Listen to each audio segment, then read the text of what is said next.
Hola, ¿cómo están? Bueno, para seguir con el módulo, hoy vamos a hablar de deterioro cognitivo leve y demencia. Vamos a hablar de la definición, la clínica, los subtipos, los criterios diagnósticos y la evaluación. Podemos pensar al funcionamiento cognitivo normal, a las alteraciones cognitivas que se dan propias de la edad, al deterioro cognitivo leve y a la demencia, como un proceso continuo que puede atravesar el individuo, que parta de la normalidad y llegue hasta la demencia o no, en donde va a ir atravesando estas etapas que se pueden solapar entre sí y que según el momento en el que intervengamos, vamos a poder diagnosticar. Podemos entonces reconocer un funcionamiento cognitivo normal, un deterioro cognitivo leve o una demencia. El funcionamiento normal se refiere a los cambios de memoria propios que ocurren asociados a la edad, que pueden ser la disminución en la capacidad para aprender y recordar información nueva, se producen cambios leves en la memoria reciente o a corto plazo, y sobre todo el individuo presenta dificultades con nombres de personas o lugares, en especial nuevos. Estos son cambios de memoria eh, que se pueden dar propios en un proceso de envejecimiento normal, como se dan cambios en otras aptitudes de la persona, como por ejemplo en el rendimiento deportivo, y no significa que sean cambios patológicos. Sí, para hablar de deterioro cognitivo leve, ya lo podemos definir como un declive cognitivo que sobrepasa el envejecimiento normal, pero que no llega a cumplir criterios de demencia. Sí se reconoce como una condición patológica y puede identificar justamente este estado de transición entre la cognición normal y la demencia, y bueno, representa un estado de riesgo justamente para progresar hacia la demencia. Es un síndrome caracterizado por la disminución mantenida del rendimiento de las funciones intelectuales o cognitivas respecto a un nivel anterior. Los factores de riesgo para el deterioro cognitivo son la edad avanzada, el sexo femenino, antecedentes familiares por las formas genéticas de demencia como de enfermedad de Alzheimer, que estén presentes factores de riesgo cardiovasculares como el tabaquismo, el etilismo, diabetes, hipertensión, dislipemia, sedentarismo, sobrepeso, que haya un bajo nivel educativo, lo que representa una menor reserva cerebral del paciente, que tenga antecedentes de traumatismo de cráneo, antecedentes psiquiátricos como la depresión y antecedentes o que esté presente hipovitaminosis o desnutrición. Con respecto a los síntomas del deterioro cognitivo leve, podemos hablar de síntomas cognitivos y de síntomas neuropsiquiátricos. Con respecto a los cognitivos, tenemos la memoria, las funciones ejecutivas, la coordinación visoespacial y el lenguaje. Y los síntomas neuropsiquiátricos con los que se puede presentar pueden ser la depresión, la agresividad, apatía, irritabilidad y ansiedad. El deterioro cognitivo leve también lo podemos clasificar en amnésico y no amnésico, y dependiendo de la cantidad de funciones que altere en unifunción o multifunción. En base a eso, en cuántas funciones estén alteradas y qué tipo de funciones, sobre todo si es con respecto a la memoria o a otras áreas cognitivas, podemos de alguna manera predecir cuál puede ser la evolución a demencia de este paciente. Por ejemplo, en un deterioro cognitivo de tipo amnésico, donde solo afecta una función como la memoria, o también en la multifunción como memoria y otra área cognitiva, suele o puede progresar más que nada enfermedad de Alzheimer. En los deterioros cognitivos de tipo no amnésico, ya sea también en una sola función o multifunciones, puede progresar Alzheimer, pero también pueden estar presentes otras demencias como la frontal, la demencia por cuerpos de Lewy, demencia vascular. Bien. Con respecto a los criterios diagnósticos del deterioro cognitivo leve, podemos usar los criterios del DSM-5, donde tenemos que tener la evidencia de un declive cognitivo moderado, siempre comparado con un nivel previo de rendimiento, en uno o más dominios cognitivos. ya sea atención compleja, función ejecutiva, aprendizaje, memoria, lenguaje, habilidad perceptual motora o cognición social. Y esta evidencia del declive cognitivo debe estar basada tanto en la preocupación del propio individuo, de un informante, por ejemplo, del cuidador o de un familiar que lo ve seguido, y de un deterioro moderado del rendimiento cognitivo documentado por el médico por un test neuropsicológico estandarizado o por otra evaluación clínica cuantitativa, que ya vamos a hablar de los test neuropsicológicos. El otro punto diagnóstico es que los déficits cognitivos no deben interferir en la capacidad de independencia en las actividades de la vida diaria del paciente. Eso es vital para diferenciarlo con la demencia. Estos déficits cognitivos no deben interferir en la capacidad de independencia. Y bueno, con respecto a otros criterios, también tenemos que tener que estos déficits cognitivos no ocurran en el contexto de un delirio o un síndrome confusional agudo y que no se expliquen mejor por otro trastorno mental, ya sea por un trastorno psiquiátrico como una depresión mayor o esquizofrenia. Otros criterios, otra forma de clasificarlo, que habla de los mismos criterios diagnósticos, en realidad es tener la alteración en una o más de las siguientes áreas o dominios cognitivos, como dijimos, atención o funciones ejecutivas, lenguaje, memoria o área visoespacial. Que esta alteración debe ser adquirida, debe ser referida tanto por el paciente o como por un informador fiable, que debe producirse de meses o años de evolución, que la debemos poder documentar en una exploración neuropsicológica, en un test neuropsicológico, y que ésta debe interferir de manera mínima o no interfiera con las actividades habituales, es decir, que mantenga la independencia, y que no existe un trastorno del nivel de conciencia, un estado confusional agudo o un síndrome neuroconductual o una demencia. Los diagnósticos diferenciales del deterioro cognitivo leve, entonces, que tenemos que hacer son con respecto a enfermedades psiquiátricas, a trastornos del sueño, a efectos adversos de la medicación, por ejemplo, anticolinérgicos, antihistamínicos o benzodiazepinas, a alteraciones metabólicas como el déficit de vitamina B12, el hipotiroidismo, a patología estructural cerebral, por ejemplo, eh, ACVs o eh, masas ocupantes de espacio, tumores, y al envejecimiento normal. Con respecto a la demencia, la podemos definir como un síndrome de naturaleza crónica que se caracteriza por un déficit cognitivo que ocasiona un deterioro con respecto a un nivel previo y que merma de manera significativa el rendimiento también, ya sea laboral y social, pudiéndose acompañarse de cambios en la personalidad y en la conducta. Es un deterioro en la capacidad para adquirir y recordar información nueva, pero que genera una dependencia del paciente. Y bueno, no se reconoce como una enfermedad en sí misma, sino que es un síndrome de múltiples causas.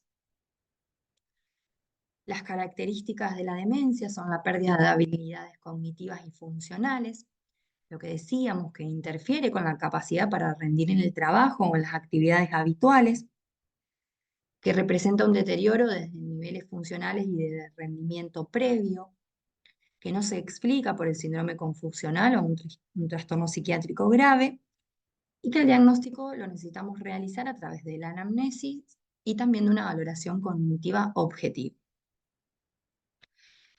Para hablar de demencia, tenemos que hablar que afecte a dos dominios o más. Estos dominios son la capacidad para adquirir y recordar información nueva, debe haber un deterioro en esto, que se manifiesta como preguntas y conversaciones repetitivas, olvidos de acontecimientos o citas, o que el paciente se pierda en un camino, en un recorrido ya conocido. Lo podemos ver también como un deterioro del razonamiento y de la gestión de tareas complejas, un deterioro del juicio, donde se manifiesta como una escasa comprensión de los riesgos de seguridad, incapacidad para gestionar las finanzas y para planificar tareas complejas o secuenciales, escasa capacidad para tomar decisiones. En este dominio es importante preguntar y tener claro si el paciente puede manejar dinero, si puede manejar las finanzas, si hace compras, si puede hacer un plan y seguirlo. Otro dominio que puede estar afectado es el deterioro de las capacidades visuales. El paciente puede manifestar una incapacidad para reconocer caras u objetos o para ver objetos que estén bajo una visión directa del mismo, siendo que tenga una agudeza visual conservada. Y también la incapacidad para manejar herramientas simples o orientar la ropa con el cuerpo, o sea, cada prenda con la parte del cuerpo en la que va. Otro dominio afectado pueden ser las funciones del lenguaje. Se puede manifestar tanto en el habla, en la lectura y en la escritura. El paciente puede manifestar dificultad para pensar las palabras, pensar y expresar dudas. Puede haber errores en el discurso, al escribir o deletrear. Y por último, otro dominio que puede estar afectado es la personalidad, la conducta o el comportamiento.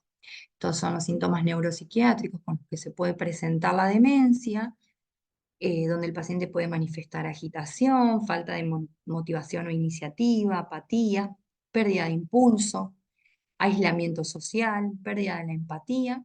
Puede presentarse como conductas compulsivas o obsesivas o conductas socialmente inaceptables. Con respecto al DSM-5, los criterios diagnósticos de demencia figuran como trastorno neurocognitivo mayor. En esto, bueno, lo que tenemos que evidenciar es lo que hablábamos, un deterioro cognitivo significativo. En realidad es en al menos dos de estos dominios que estuvimos nombrando.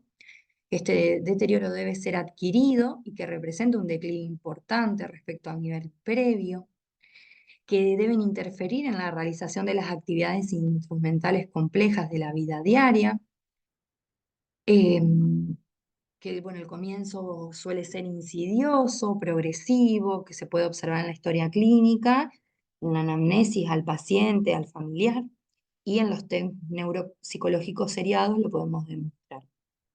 Los síntomas no aparecen durante un episodio de síndrome confusional agudo y no pueden ser explicados por otra enfermedad mental. Las causas de deterioro cognitivo leve y demencia pueden ser causas degenerativas, como la enfermedad de Alzheimer, la demencia frontotemporal, la enfermedad con cuerpos de Lewy o la degeneración córtico-basal. Pueden ser causas vasculares, traumáticas, pueden ser causas nutricionales, como el déficit de tiamina o déficit de ácido fólico, endocrinas como el hipotiroidismo, sobre todo también puede ser por hipertiroidismo, infecciosas como la sífilis, el HIV o enfermedad por priones, neoplásicas o tóxicas. Bueno, este es un cuadrito que muestra justamente con respecto a las demencias la proporción.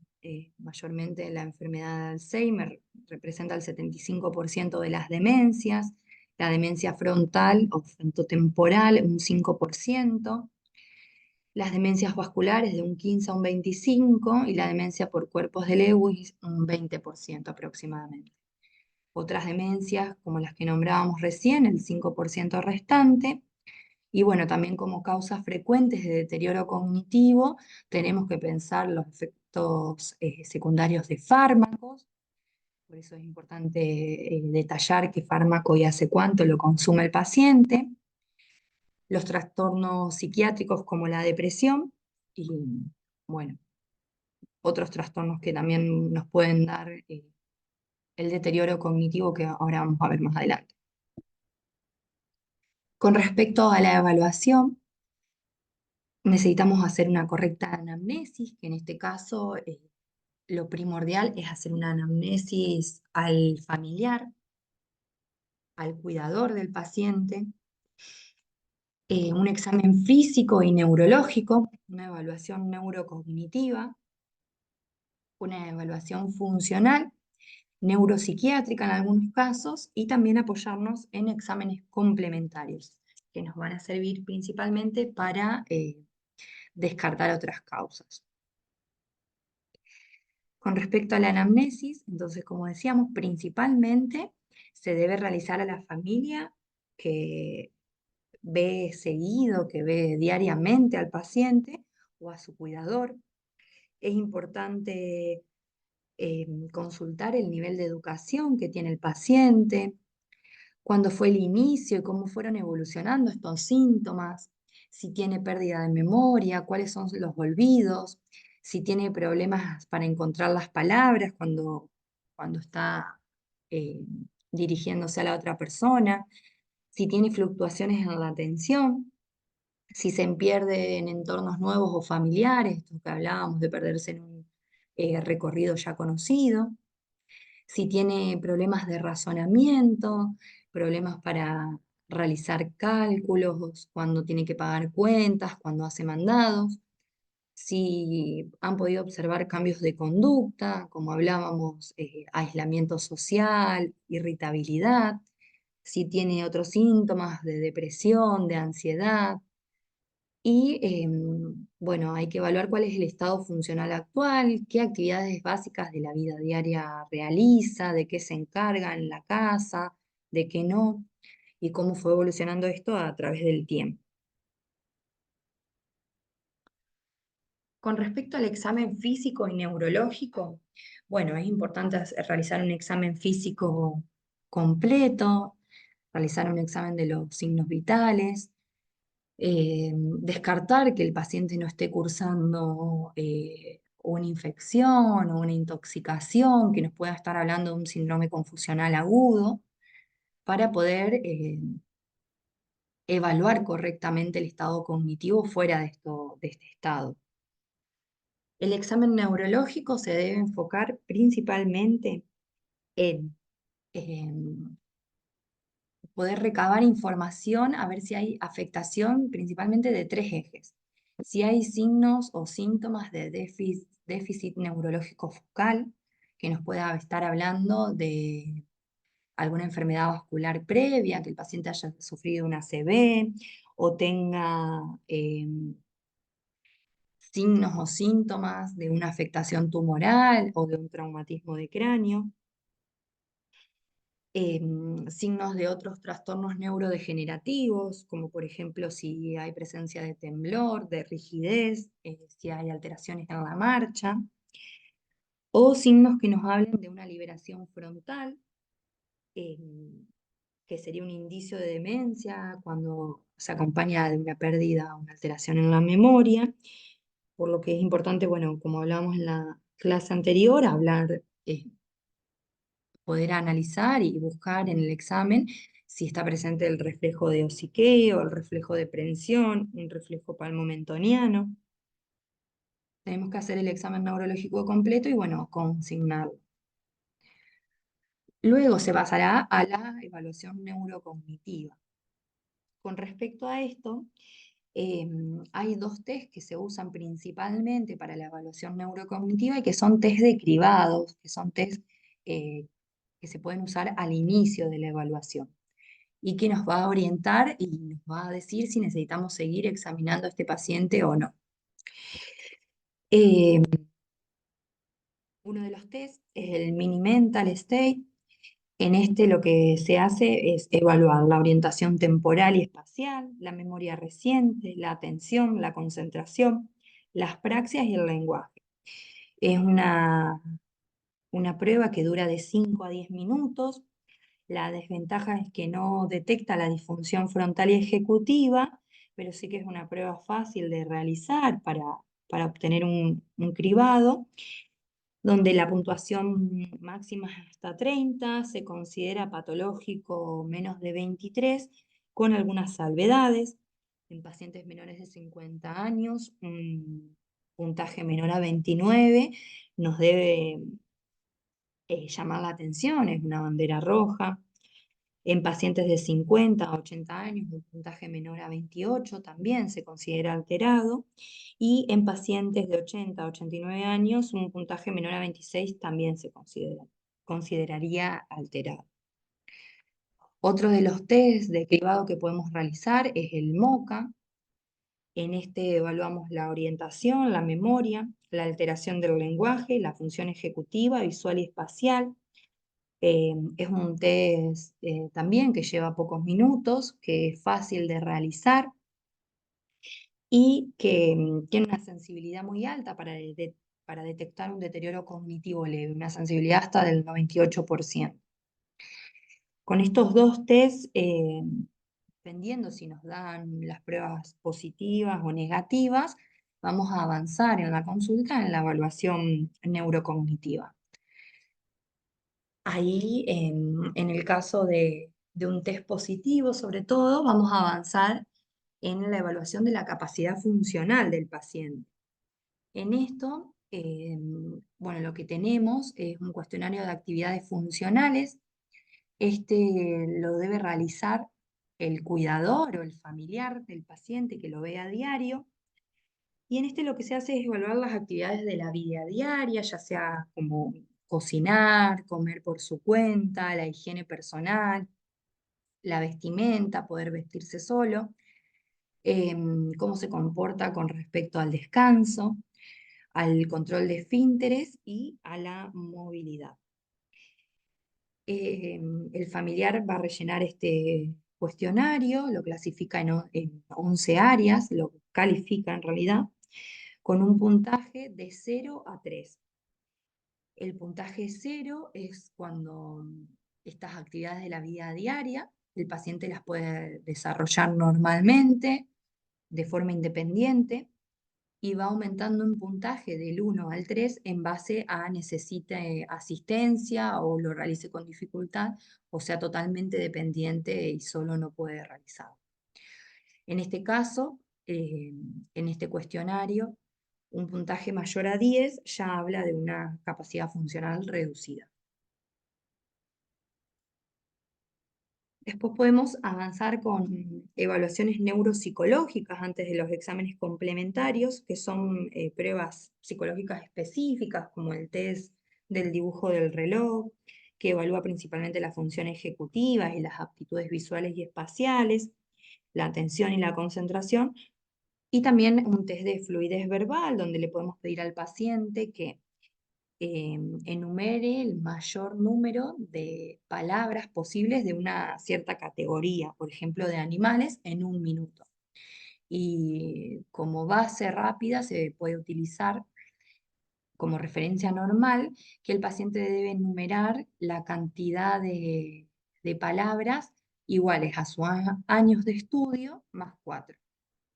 Menos de eso podemos estar hablando de una fluidez disminuida. Los exámenes complementarios que debemos pedir ante todo paciente en el que estamos evaluando un deterioro cognitivo leve o una demencia es un laboratorio general con hemograma, glucemia, urea, creatinina, hepatograma, ionograma, coagulograma, factores irritantes de fase aguda. Debemos realizar un dosaje de vitamina B12, un perfil tiroideo con TSH y T4 libre, un dosaje de vitamina D y también las serologías para HIV, para BDRL. Todos estos exámenes complementarios están enfocados en poder discernir entre diagnósticos diferenciales, por ejemplo, un paciente que está cursando una infección aguda, un síndrome confusional agudo, y también en detectar causas de deterioro cognitivo leve y demencia que sean reversibles o tratables. Con respecto a otros exámenes complementarios, también nos debemos apoyar en las neuroimágenes. El método de elección es una resonancia de encéfalo, donde nos va a mostrar si tiene atrofia o no el paciente, cuál es el patrón de atrofia, si es afectación bilateral o focal, si hay enfermedad de pequeño vaso, si hay presencia de otra patología, ya sea ACVs, una encefalomalacia secundaria a algún TEC antiguo, colecciones de líquido subdural, epidural, si hay presencia de una MOE.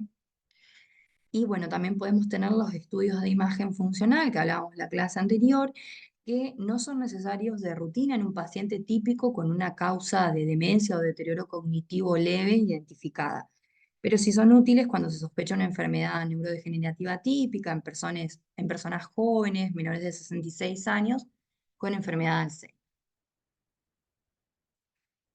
Bueno, para continuar con respecto al tratamiento general del deterioro cognitivo leve y la demencia, los objetivos son principalmente tratar de mejorar la calidad de vida del paciente y de su familia, de su entorno, de los cuidadores, mejorar o mantener el estado cognitivo actual, tratar los síntomas neuropsiquiátricos acompañantes. Se habla mucho de poder o de tratar atrasar el reloj en la pérdida de memoria, en este proceso continuo que hablábamos desde el funcionamiento normal, el deterioro cognitivo leve y el camino a la demencia. Con respecto al tratamiento del deterioro cognitivo leve, farmacológico, no se han demostrado fármacos que puedan disminuir el retraso del deterioro cognitivo leve a la demencia o mejorarlo, pero bueno, sí hay estudios con donepezilo que intentan demostrar este retraso. Y no farmacológico, que es lo que principalmente debemos enfocarnos e intervenir en esta etapa, es en la estimulación cognitiva, talleres que estimulen la memoria, el resto de las funciones cognitivas, que el paciente pueda practicar un ejercicio físico regular, adecuado a su edad y a sus capacidades, y que tenga una nutrición adecuada. Con respecto al tratamiento de las demencias, bueno, esto vamos a hablar en particular en cada demencia, va a variar según el tipo de demencia que se haya diagnosticado, por eso es importante un diagnóstico precoz y va a estar también enfocado a tratar las causas reversibles, que para eso, bueno, todos los exámenes complementarios también que solicitamos. Con respecto a las demencias tratables, los procesos infecciosos, como por ejemplo la neurosífilis, debe ser tratada lo antes posible. Los procesos ocupantes, ya sea como un hematoma subdural crónico, o tumores primarios o secundarios, bueno, tratar de dirigirse a esa causa. Procesos autoinmunitarios también, tratar la enfermedad de base. Otras causas de demencia, como la hidrocefalia normotensiva en el adulto, también poder tratarla. También hablamos de demencias reversibles, que son las demencias que tienen que ver con las carencias nutricionales o procesos endocrinos. Por eso es importante el dosaje de la vitamina B12, de la vitamina D, del perfil tiroideo o endocrino, para poder tratar estas causas. Y bueno, también podemos no llevar a un diagnóstico de demencia de una causa determinada y se van a tratar los síntomas acompañantes, sobre todo neuropsiquiátricos. Bueno, eso es todo por ahora.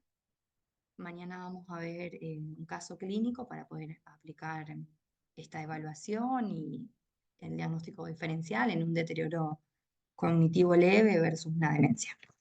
Gracias.